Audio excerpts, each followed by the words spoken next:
Om Swastiastu, kembali bersama saya Kapiot Bali dan kita masih di Pura-Pura Podcast. Lea. Hari ini saya bersama seorang jurnalis musik, seorang pengamat musik, apalagi seorang penulis musik, pengamat, penulis, jurnalis musik, bikin tulisan tentang musik. Siapa yang tidak tahu dengan Pak D. Adnyana? Saya bilang Pak D atau Pak Adnyana aja? Pak D boleh, Pak Adnyana boleh, Beli boleh. Oke, kita kembali bersama Beli Adnyana. Ya, Pak Adnyana ini adalah seorang musisi ya? Pengamat musik. Pengamat musik. Bukan musisi ya? Saya bisa main gitar. Saya bisa main gitar, tapi bisa. bisa mengamat musik ya? Bisa. Jadi beliau ini sudah menjadi seorang pengamat musik sudah 30 tahun. Kalau nyicil BTN sudah sampai 3 BTN kali ya. Kenapa bisa Tawang? Di Tawang. Rata-rata 10 tahun. 10 tahun. 10 tahun. 10 tahun. Kita sekarang nggak ngomongin musik. Ngomongin BTN ya? BTN. Dari musik. Kita sekarang tidak ngomong dari semua musisi Bali patut berterima kasih terhadap seorang Pak Adnyana. Setiap ada yang launching album, launching single, bikin video klip, musik, dan segala macam pasti menghubungi Pak Adnyana dan tulisannya ditulis di mybalimusic.com. mybalimusic.com. Tapi koreksi Debir, tidak semua. Tidak semua. Karena ada yang menganggap zaman sekarang nggak perlu wartawan. Ada juga. Loh, ya benar. ada ya? Ada Ya? Siapa bilang gitu? Orang yang kalau diklaim misal bahwa semua salah nanti pangsing kaden. Oke. Ada ya sebagian mungkin ya. Karena sebagian nggak butuh wartawan karena dia bisa publikasi sendiri, medsos sendiri ada. Atau juga ada yang berpikir aduh, kewah ngubungin wartawan nyen manyah nyen, akhirnya ngubungin wartawan. Memang Pak Adnyana, Beli Adnyana dibayar? Enggak. Tidak dibayar. Bayar. Jadi Pak Adnyana ini adalah seorang yang mulia. Tidak dibayar. Kenapa? Bukan karena mulia, karena kalau ini idealisnya. Idealisnya begini, kita belak-belaknya. Kalau dicari di kode etik, memang disebutkan bahwa wartawan dalam menjalankan tugasnya tidak menerima imbalan. Tidak menerima imbalan. Udah jelas itu. Betul. Tapi kadang-kadang begini misalnya, saya diundang ke Karangasem meliput launching. Yang ngundang kadang-kadang, nggak enak manfaatnya udah jauh-jauh datang, akhirnya disiapin sekedar uang transport untuk budget. Ada yang begitu. Kita nggak minta. Ada yang kita bilang tarif pun nggak. Bahkan kemarin ada yang nanya, ngundang saya misalnya ke Tabanan, Pak Adnyana kalau ngundang Pak Adnyana berapa bayar? Saya bilang ini, Pak, kalau pasang iklan baru bayar. Oh, tapi bentuk apresiasi boleh dong ya? Bentuk apresiasi terserah. Oke. Dan itu pun nggak kewajiban. Artinya kalau saya pergi kemana nggak dikasih uang juga, nggak dikasih bayaran juga, no problem. Bisa jalan sendiri. Selama saya masih bisa, selama saya masih sanggup, ada waktu. Ada waktu kerjakan. Jadi Pak Adnyana juga punya podcast ya. Jadi satu podcast yang mengulik tentang seniman dan musisi Bali. Betul. Namanya Oke Made. Salam secangkir kopi hangat. Salah satu bintangnya dulu ada Wira Kapiot. Yang saya pernah di podcast di sana juga ditanya masalah tentang musik. Padahal saya bukan seorang musisi. Band orang si musisi lah band Bandares. Oh ya, jadi Bandares. Jadi Pak Adnyana punya podcast yang di sana teman-teman bisa buka di platformnya dia, di page-nya juga di YouTube-nya. Itu ada Oke Made. Jadi kalian bisa melihat perkembangan bagaimana perkembangan musik di sana. Siapa saja pendatang baru, bagaimana sejarah musik dan Pak Adnyana katanya sudah berapa tahun jadi jurnalis Pak Adnyana? Kalau dari mulai nulisnya dulu. Kalau nulisnya saya dari umur 16 tahun udah nulis di koran pertama kali. Tapi kalau benar-benar berkecimpung dan disebut sebagai wartawan itu tahun 91. 91 jadi 19 31 tahun. 31 tahun. 91 itu jadi reporter di Mingguan Nusa Tenggara namanya. Nusa Tenggara ya, yang sekarang kemudian berubah nama dia jadi Nafiri. Ya cuma itu berumur 2 tahun, terus kemudian tahun 93 saya gabung di koran pelajar Wiyata Mandala di Bali Pos. Wiyata Mandala, oke. Nah, langsung masuk udah berlanjut sampai sekarang. Bisa hidup nggak jadi jurnalis musik? Tergantung. Tergantung. Kenapa saya bilang tergantung gini? Yang membuat hidup itu apa kan dulu? Kan tempat bekerja. Betul. Kalau misalnya kita bekerja di sebuah media, taruhlah ada sebuah media yang memang medianya dikelola dengan manajemen yang bagus, satu perusahaan, terus yang memang artinya, taruhlah seperti apakah misalnya Bali Post Group, Kompas, apa segala macam, pasti bisa. Pasti bisa. Karena memang udah gak dapat gaji tetap kan. Tapi ketika misalnya saya mencoba mandiri, merilis membentuk majalah sendiri segala macam, saya harus berjuang keras. Berjuang keras dalam arti kata apa? Untuk misalnya mencari iklan, atau kalau sekarang misalnya di web nyari AdSense. Dari sana baru bisa hidup. Tapi kalau hanya sekedar buka web, nulis, ya nggak dapat apa-apa. Kenapa? Apa yang membuat Pak Adriana sampai saat ini masih terjun di sana? Hobi dan senang. Karena gini, kalau mau saya ceritakan, sampai tahun 2005 saya di Bali Pos, terus kemudian mencoba mengembara, saya keluar dari Bali Pos. Pada waktu itu kalau boleh dibilang agak sombong dikit, saya udah redaktur. Redaktur itu apa, Pak Adriana? Redaktur itu artinya kalau di bagian redaksi koran itu biasanya kan dipimpin oleh pemimpin redaksi. Nah, pemimpin redaksi ini kan tugasnya mengepalai semua bidang redaksional. Nah, dalam melaksanakan tugasnya punya yang disebut redaktur pelaksana. Redaktur pelaksana ini kayak ya manajer hariannya, manajer on duty kan dia orang bilang. Manajer on duty, oke. Kemudian ada kepala-kepala bagian itu redaktur. Jadi misalnya ada redaktur hiburan, redaktur politik, redaktur olahraga. Itu gajinya berapa? Pada tahun saya keluar 2005 itu gaji saya sudah hampir 2 juta. 2 juta. Pada masa itu. Pada yang kalau 2005. sekarang kan ya mungkin kalau dikurskan mungkin sekitar 5 sampai 6 juta. 6 juta. Udah sangat sudah nyaman. Nyaman banget. Tapi saya keluar ya karena idealis ya idealis. Dan waktu di Bali Pos itu nulis tentang musik juga, Pak Adriana? Saya kebetulan memang nulis tentang musik, seni dan budaya. Seni dan budaya. Ya. Oke, musik, seni dan budaya. Betul. Akhirnya kalau saya memutuskan keluar ya dengan risiko dalam arti juga dagdikduk apa dek kelgai. Nah, waktu itu saya berpikir simpelnya kan gini. Saya punya background penulis jadi wartawan musik. Saya keluar pakai itu aja. Saya membayangkan saya akan bikin majalah. Belum ada majalah khusus musik Bali. Bikinlah waktu itu namanya Intro namanya. Kemudian jadi Bali Music Magazine. Oh, Intro dulu ya pernah saya dengan Intro. Bikin itu dengan modal sendiri. Tapi saya mungkin orang yang nggak bisa bisnis, bukan pintar bisnis. Karena saya terlalu idealis boleh dibilang. Waktu itu bikinnya ya tentang majalah sendiri, biaya sendiri, duitnya dari mana? Duit sendiri. Sementara perolehannya dari mana? Iklan. Cuma iklan itu kan fluktuatif. Kadang mana iklan, kadang sing. Jadinya penjualan juga naik turun. Misalnya saya cetak majalah 1.500 keluar dalam sebulan. Kadang misalnya memang nggak pernah 100%, tapi paling nggak 80% penjualan udah bagus. Tapi pernah satu ketika waktu itu agak kondisi ekonomi kurang bagus, harga beras naik, penjualannya 40%. Wow. Dan orang berpikir sederhana gini, Pak, apa menanggung beli majalah, Pak? Anggo beli bahas kan Singidang. Ternyata berat kayak begitu. Nah, saya memutuskan setelah jalan 4 tahun, saya mikir-mikir, lain terus gini gali lubang, tutup lubang, saya nggak bisa hidup. Akhirnya saya memutuskan, udah. Waktu itu kan saya sebenarnya udah sambil ngajar, mulai ngajar di beberapa tempat sebagai dosen. Saya pikir udah saya fokuskan aja. Saya memutuskan saya jadi dosen tetap. Jadi saat ini Pak Adriana adalah dosen? Udah dosen tetap yayasan swasta. Nah, tapi begitu saya memutuskan dosen tetap itu, majalah ini kan saya artinya off. Ada yang hilang. Rasanya. Nah, itu yang kayak Wira bilang, kenapa saya menulis? Asana ada keuangan gitu. Kayak orang nulis gitu. Orang biasa udah main gitar, tiba-tiba sekian lama nggak main gitar, kok ada yang kurang. Ada yang kurang. Itu dia. Akhirnya saya cerita sama teman, ada teman bilang ini, Pak Adriana kan sekarang zamannya digital. Majalah tuh kan tetap lanjutan, tapi ubah ke format digital. Akhirnya jadilah kemudian maunya waktu itu tetap Bali Music Magazine, tapi ternyata Bali Music udah ada ngeblok nama itu. Udah nggak bisa, ada pakai. Akhirnya ya udahlah mybalimusic.com. Dan itu lebih simpel, artinya satu, jelek kata kalaupun saya tidak dapat AdSense, sampai sekarang balimusic.com nggak ada AdSense ya, karena saya belum sempat ngurus. Paling saya hanya keluar biaya langganan domain aja per tahun. Langganan itu aja. Per tahunnya. Ya, jadi saya nggak rugi-rugi amat artinya. Dan nulisnya pun ya bisa saya atur sesuai kesibukan kan.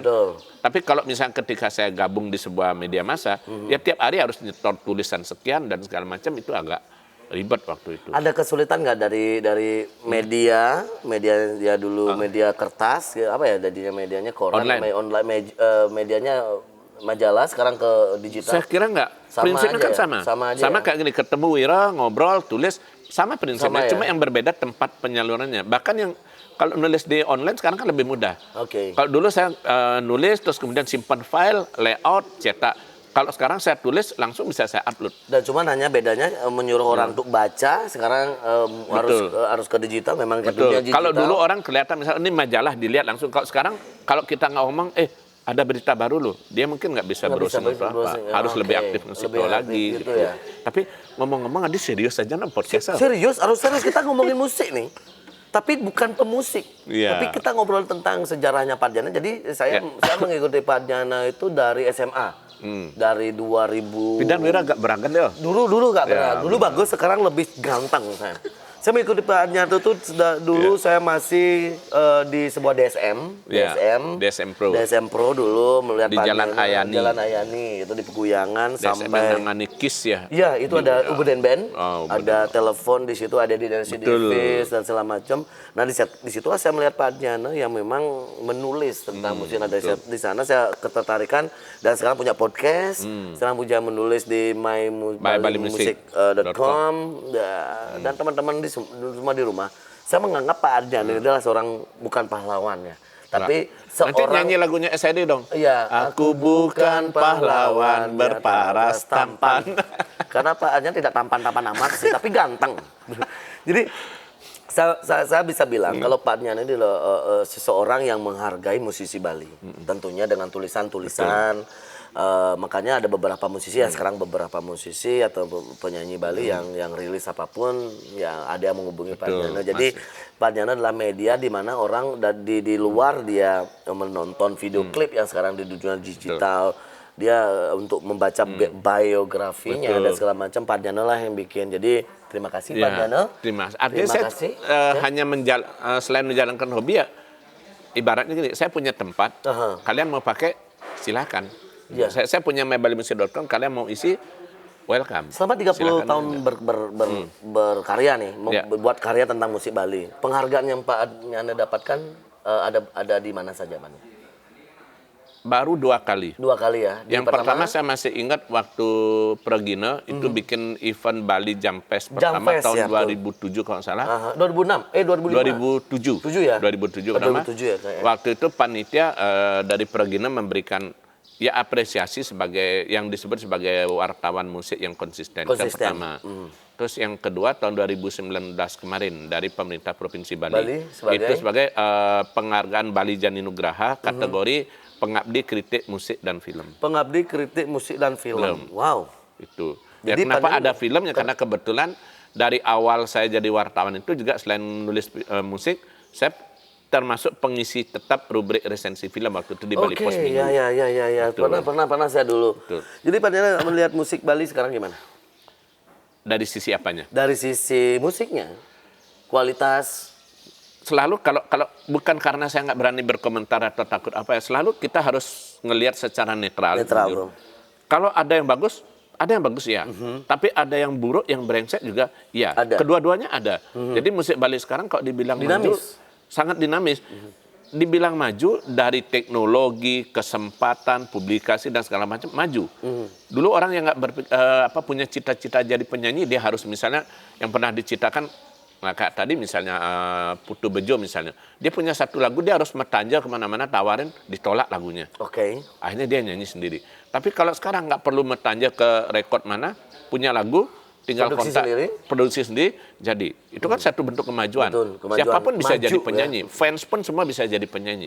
Teknologi juga kalau dulu orang mikir, saya mau bikin studio musik, harus beli misalnya mixer sekian channel, beli speaker ini dan mic dan segala macam. Kalau sekarang home studio cukup yang penting bisa maksimalkan. Itu kan satu kemajuan. Nah, di jumlah lagu Bali pun semakin banyak dan genrenya itu pun sangat nggak bisa dideteksi loh sekarang. Kalau misalnya kalau dulu ketika kaset sangat bisa. Misalnya saya tinggal kontak Aneka Record. Berapa nih? Tahun ini kuda mesuang kaset. Bali Record berapa? Maharani berapa? Udah ketahuan jumlah. Kalau sekarang berapa lagu yang beredar? Banyak. Kalau ada yang berani mengatakan tahun ini lagu Bali beredar 1000, saya bilang potong kuping saya. Nggak ada. Nggak bisa. Nggak bisa ya? Ya karena begini, ada nggak yang bisa mendetek langsung misalnya bahwa tiap hari ngitungin lagu Bali yang keluar? Pasti ada yang luput. Karena tidak semua kelihatan di permukaan. Iya, karena dia nggak semua misalnya woro-woro di koran saya keluar itu enggak. Dulu iya. Dulu pasti iya. Kalau sekarang keluarin lagu, saya pun kadang-kadang setelah browsing, kok ada lagu gini keren. Saya dengar, ada lagu anak-anak yang view-nya sampai 7 juta. Wow. Nah, kayak itu misalnya, jadi kita pasti akan ada yang ketinggalan. Ya karena bahkan ada di Gianyar itu, saya masih ingat sekali judul nama grupnya Hela Nafas. Hela Nafas. Itu lagunya saya pribadi suka. Itu judul lagunya karena Aku Masih Cinta. Nasional banget, rekamannya bagus, suaranya bagus, itu mirip ada band. Nggak banyak orang tahu. Nggak naik. Waktu awal saya lihat ketika lagu itu rilis, di bawah 1.000 viewernya. Tapi lagunya keren. bagus. Bagus. Orang radio tahu. Apa penyebabnya kira-kira? Ya, karena itu tadi satu dia hanya berpikir bahwa bikin lagu udah publish. Sementara kan harus ada banyak hal, promo dan segala macam. Nah, itu kan artinya kalau kita bilang musik Bali sekarang itu sangat banyak. Banyak. Nah, dengan genre tapi yang kalau masuk misalnya kita bilang gini, Wir, mungkin ya saya tahu misalnya lagu Bali saya bilang sekitar 60%-nya saya tahu adalah 60%. Tapi kalau 100% saya nggak berani pernah mengatakan begitu. Yang paling sederhana itu tadi, ada sekian penyanyi biasanya WhatsApp, apakah di WhatsApp, di Facebook, atau kayak kemarin, Pak, saya baru rilis, bisa bantu up nggak beritanya? Ada yang begitu, oh berarti saya tahu lagunya. Coba kalau dia nggak ngomong ke saya. Berarti kita nggak tahu? Kita nggak akan tahu. Itu dia. Jadi berarti itu bagus untuk pendataan ya. Jadi ya makanya, nah kaitannya dengan itu sekarang, ketika penyanyi Bali, jangan ngerasa bahwa ketika saya tanya misalnya, saya wawancara untuk orang, aduh Pak, saya belum merasa apa-apa. Ya mungkin ngerasa itu bagus untuk artinya rendah hati. Tapi zaman sekarang, kalau dia nggak tunjukkan, nggak ada orang tahu. Oke. Justru harus berani. Misalnya Wira bikin lagu, biarpun orang apa lagunya jelek, nggak apa-apa. Itu lagu Wira. Tapi tunjukkan ke orang biar orang tahu. Itu bagus untuk pendataan. Jelek kata kalau misalnya besok saya mau bikin ensiklopedi, saya tahu pernah ada penyanyi namanya Wiro, pernah ada penyanyi namanya ini lagunya ini. Perlu pendataan itu nggak bisa. Karena kalau ya sekarang yang tahun waktu saya ikut anugerah musik, jadi komite anugerah musik Bali tahun 2019, waktu itu saja dengan berbagai upaya lewat pendataan, ngubungin orangnya, browsing, ngubah YouTube segala macam. Waktu itu saja tercatat hampir 300 judul lagu berbahasa Bali. 300 judul lagu berbahasa Bali. 3 tahun yang lalu. Kalau sekarang, saya kira mungkin hampir 1.000 ada. Hampir 1.000 ya. Bahkan ada yang penyanyi yang mungkin sebulan sekali ngeluarin lagu, ada. Kalau Pak Diana sebulan berapa kali menulis tentang musik? Relatif. Relatif ya? Relatif dan arti kata. Berarti kan dari datanya Pak Diana tahu dong setiap bulannya ada beberapa musisi yang... Kadang-kadang begini, kalau saya berpikir... sederhananya gini, lagu ini keren, enak ditulis. Saya nggak kenal orangnya. Saya akan cari di YouTube-nya, kontaknya. Saya yang istilahnya metun. Kalau orang Bali bilang, salam kenal, saya si ini, lagunya keren. Jika berkenan, boleh dong bagi info, saya akan buatkan berita. Saya bilang gitu. Artinya kalau memang bagus, tapi kalau nggak, saya nggak akan turun. Dan dia juga nggak ada minta, ya udah. Bukannya saya sombong, artinya karena kalau diturutin tiap hari bakal ada banyak berita. Sekali ya. Itu. Berita, ya. Tapi artinya kalau saya nulis itu satu bisa berdasarkan artinya ada yang menghubungi saya atau kalau saya nggak dihubungi, saya lihat bagus, saya akan cari. Nah ngomong-ngomong tentang podcast ini, jadi podcast untuk teman-teman di rumah, untuk podcast Pak Diana bayar nggak kalau mau? Nggak ya. Nggak ada bayar. Di sana boleh promo lagu baru? Boleh. Boleh promo single terbaru ya? Boleh, launching, silakan. mau ngomongin video klip segala macam? Boleh, karena kan konteksnya kan kita perkenalkan musik dan lagunya. Oke. Iya, betul. Itu cara menghubunginya lewat Oke Made? Lewat Oke Made boleh, bisa langsung komen di sana boleh kan, di YouTube-nya itu boleh. Atau kalau nggak di Facebook juga ada. Facebook juga ada. Ya, di lewat Ganghan juga bisa. Ya, jadi podcast ini di studio di Ganghan dong ya. Betul. Berarti Pak Diana di bawah manajemennya Ganghan juga. Teman-teman kalau mau jadi masih malu tentang bagaimana caranya kita untuk mempromosikan walaupun bikin lagu seperti Pak Diana bilang tadi, silakan berkarya tapi harus ada promonya juga. Nah kan silakan. Ya ibaratnya kan gini Wir, kalau dulu lagu sedikit orang gampang dengerin aja ngalih lagu baru di radio. Kalau sekarang punya karya, sekarang pasang di YouTube, mungkin lagi berapa menit udah ada lagu baru lagi. Ya, betul. Algoritmanya medsos kan begitu. Betul. Sekarang masuk tumpuk lagi yang baru, udah nggak ada orang tahu. Nah itu jadi salah satu tempatnya medianya adalah Oke Made. Boleh Oke Made untuk memperkenalkan musik, memperkenalkan lagu baru. Jangan pernah berkecil hati, jangan terlalu berpikir. Ngomong soal Oke Made itu pernah ada nanya gini juga. Ya tentu bukan berarti kita sombong sih enggak. Tentu tetap ada kriteria yang kita perhatikan. Misalnya mohon maaf gini. Ada penyanyi baru muncul, baru satu lagu yang mungkin dalam penilaian kita, oh ini biasa aja belum ada istimewanya, ya mungkin tunggu dulu. Tunggu dulu itu. Istilahnya kita bilang tunggu momen. Tunggu momen, betul. Ya. Tunggu momen bukan tunggu ini ya. Iya, tunggu momen ketika ada sesuatu yang bisa jadi begini, dia penyanyi pendatang baru, lagunya nggak naik, tapi karakternya, profil orang itu menarik misalnya. Oh ternyata dulu dia adalah, mohon maaf misalnya dia adalah seorang yatim piatu, terus kemudian ternyata dia bahkan sempat bekerja misalnya serabutan gini gitu berjuang, ada sesuatu yang menarik untuk kita ulas yang kita menginspirasi orang. Itu bisa jadi. Nah, karena orang kan nggak tahu, dikira bahwa Kewas yang Pak masuk di podcast, bukan hanya di Oke Made, yang lain pun. Saya bilang enggak. Kita kan menampilkan sesuatu yang informatif dan bisa menginspirasi orang. Itu betul. tujuannya. Jadi kita lihat momennya seperti apa, bisa jadi. Mungkin bisa jadi, ya contoh kayak sekarang misalnya. Kita sebut aja misalnya, ini bukan promo Jeget Bulan misalnya. Jeget Bulan baru. Mungkin banyak orang belum tahu. Tetapi karena dia viral dan lagunya luar biasa atau lain, bisa aja langsung oke. Gitu. Jadi tetap ada artinya standar, kategorinya kita masuk itu. Karena cuman tidak salah mencoba untuk masuk ke podcast, dan juga teman-teman silakan ada di mybalimusic.com.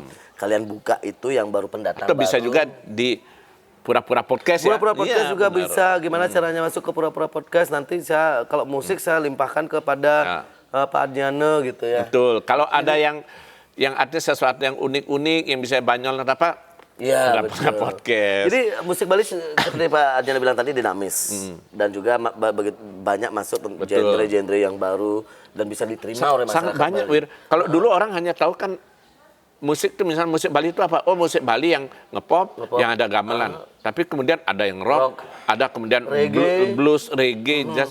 Nah, yang blues mungkin agak jarang, tapi pendengar lagu Bali mungkin pernah coba cari di tahun sekitar 2004 itu ada Komang Layang namanya. Komang Layang, betul.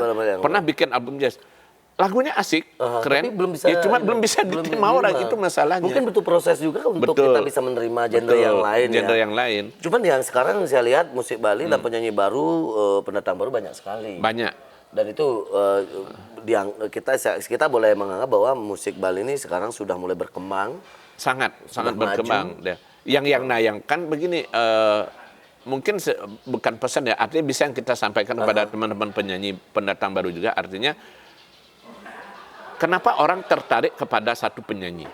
Ya, pasti ada sesuatu yang unik, ada yang spesial lagunya. Nah, itulah yang harus dikejar. Jangan misalnya, oh sekarang si Wira sama Bandares lagi ngetren, ngetop, bikin yuk kayak gitu. Tetap aja jadi follower milu-milu jadi nggak akan pernah jadi. Kalau misalnya dia punya ciri khas apa, itu yang munculkan. Oh sekarang lagi ngetren OAOE, bikin OAOE. Oh lagi ngetren koplo, bikin koplo. Ya nggak punya ciri khas. Itu yang coba artinya munculkan lah ciri khasnya, jati dirinya. Ciri khas musik sendiri. Betul. Ya, biar bisa diterima. Ya ini bukannya memuji juga, salah satunya kayak Bandares. Walaupun mungkin ada orang bilang, apa tuh tengal gila-gilaan.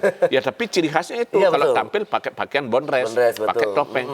Ya sekarang mungkin orang belum bisa nerima. Belum bisa. Tapi lama-kelamaan orang, hijau dia ngalih band ani unik. Oh ini. Itu dia jadinya. Keren, ciri khas. Ciri khas. Ya, jadi bukan hanya bikin karya, juga bukan hanya musik, tapi dari penampilan bisa, musik iya, dan karakter. Betul. Ya kalau kita bilang misalnya contoh di nasional, penyanyi dangdut banyak. Nasar bagus nggak suaranya jadi penyanyi? Nggak begitu. Tapi dia ngetop kenapa? Gayanya. Stylenya. Dia orang kan, oh kalau asal Bon nyebut Nasar, oh yang pakaiannya glamour kayak gini ya. Dan itu pernah sebetulnya kalau di lagu Bali boleh saya sebut dua nama, misalnya Galuh Bileng sama Trisna. Oke, Galuh Bileng sama Trisna. Mereka dua orang ini konsisten. Dengan gaya style. Kalau asal tampil mau panggung besar, panggung kecil, tetap Trisna itu pasti akan tampil dengan gaya glamour, dengan bawa anjing kesayangannya.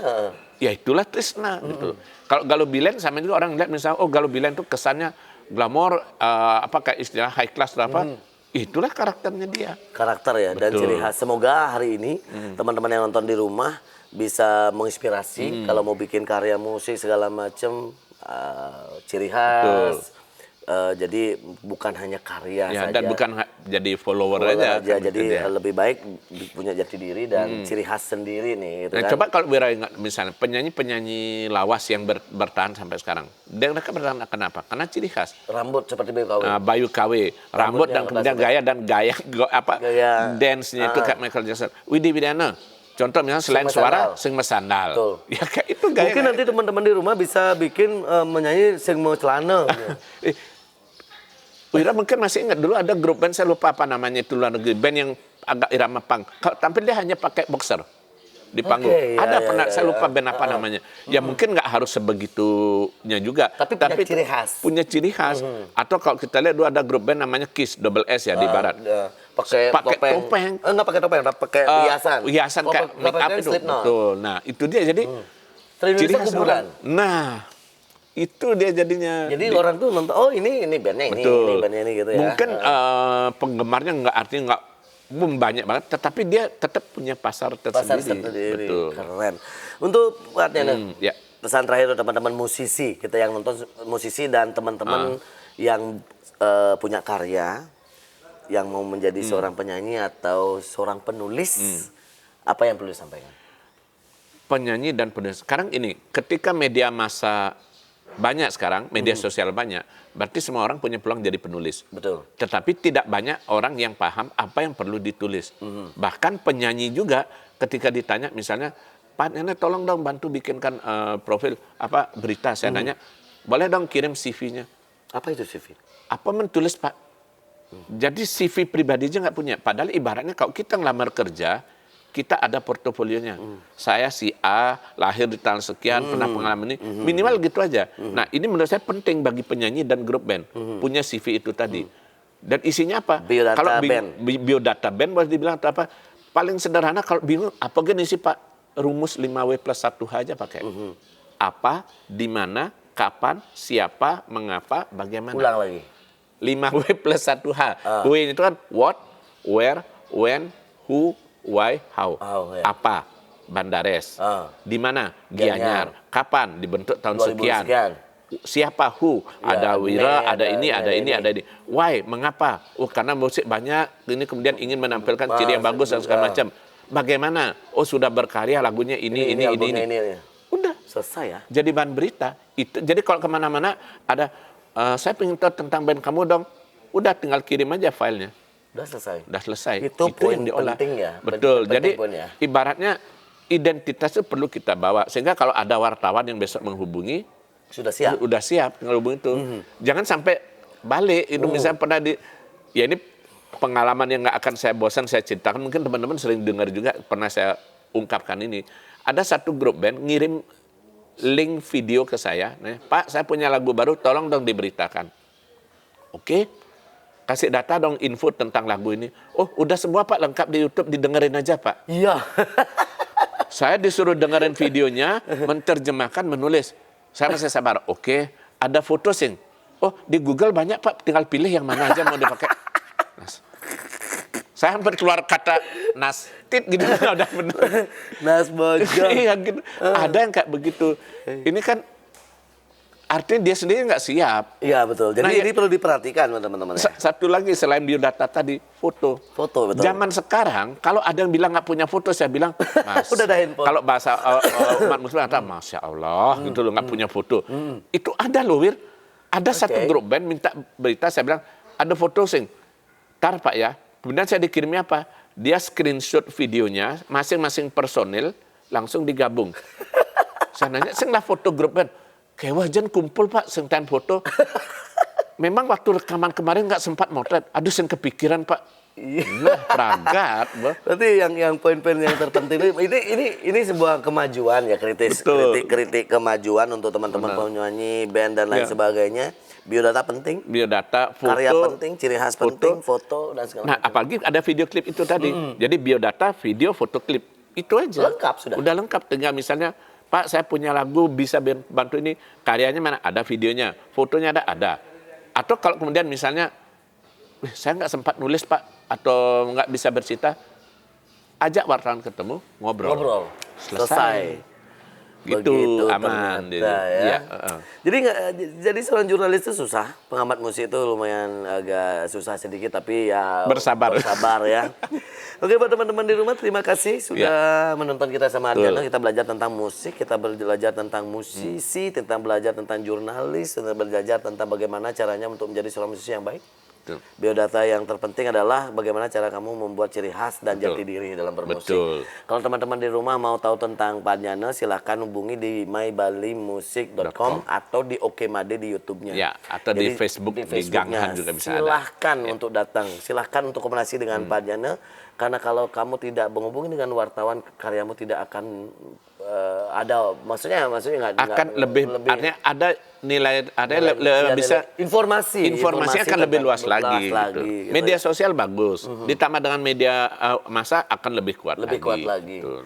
Itu saja teman-teman semuanya. Terima kasih atas waktu, wifi, kuota dan lain sebagainya. Kita berada di Kebun Vintage bersama Pak Adnyana dari Oke Made. Terima kasih Wira. Terima kasih banyak semuanya. Saya tutup untuk Prama Santi, Om Santi Om.